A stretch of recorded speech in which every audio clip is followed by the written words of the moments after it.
Well, I've just thrown back the cover on my G40 game. I'm going to set one up today and have a good old laugh with that over the next week or so.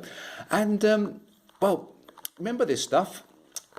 Other products are available. This is the white version of the superfine putty acrylic, two-part acrylic needy stuff that I used to make the naval bases and air bases I showed you before. I put a link up so you know what I did there if you need that. Well, I forgot to make a video, didn't think to make a video when making this. It's the Himalayas or the Himalayas. It worked out really well. A quick run through of what I did was just a long sausage shape of this two-part putty rolled together. I'd previously put some tracing paper or baking paper on here, drew around the outline so I knew what shape I'd have, and I had a flat surface to work to, and just kneaded this down in several pinches to get a rough shape that fitted this G40 board. It's an entirely different shape to other versions you'll play, so you have to muck around if you have different versions of the game. Like I have, I've got 11 different versions addicted.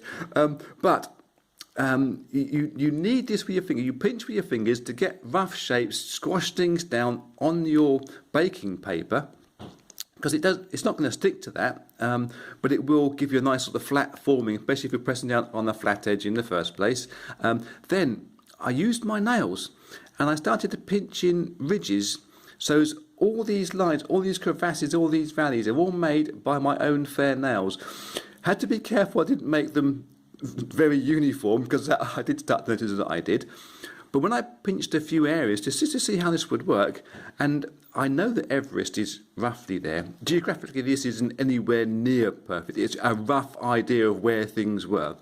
When I pinched my ridges, I thought, well, you want to have another ridge down here, so you dig your nail in to make different separate secondary ridges. Flatten these areas out either side, because I imagine these are lower slopes. I could be entirely wrong with that. And then, in the end, I used a big wire brush to make some more striations coming up and down in different angles and bits and pieces. A few taps down with the wire brush in a couple of odd places to put little caves and crevasses in.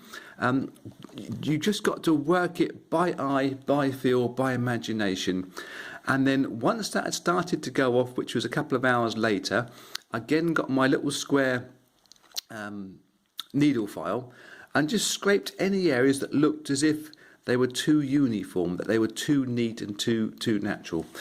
I had an idea for painting this whole thing in grey with white tops for the mountains and green bottoms.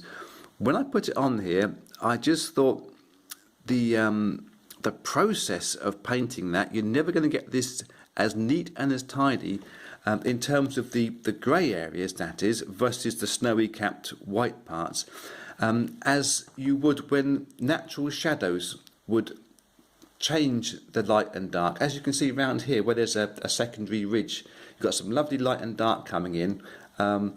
So you're going to get a natural flow, a natural change of light as the light in this room changes throughout the day. And that's going to be painting by the light, the lights and the darks, which gives this its character and its form. I did put on a dry brush technique, and you all know how to do a dry brush technique, around this edge on the darker green. This is the side that's going to sit up on the Chinese side.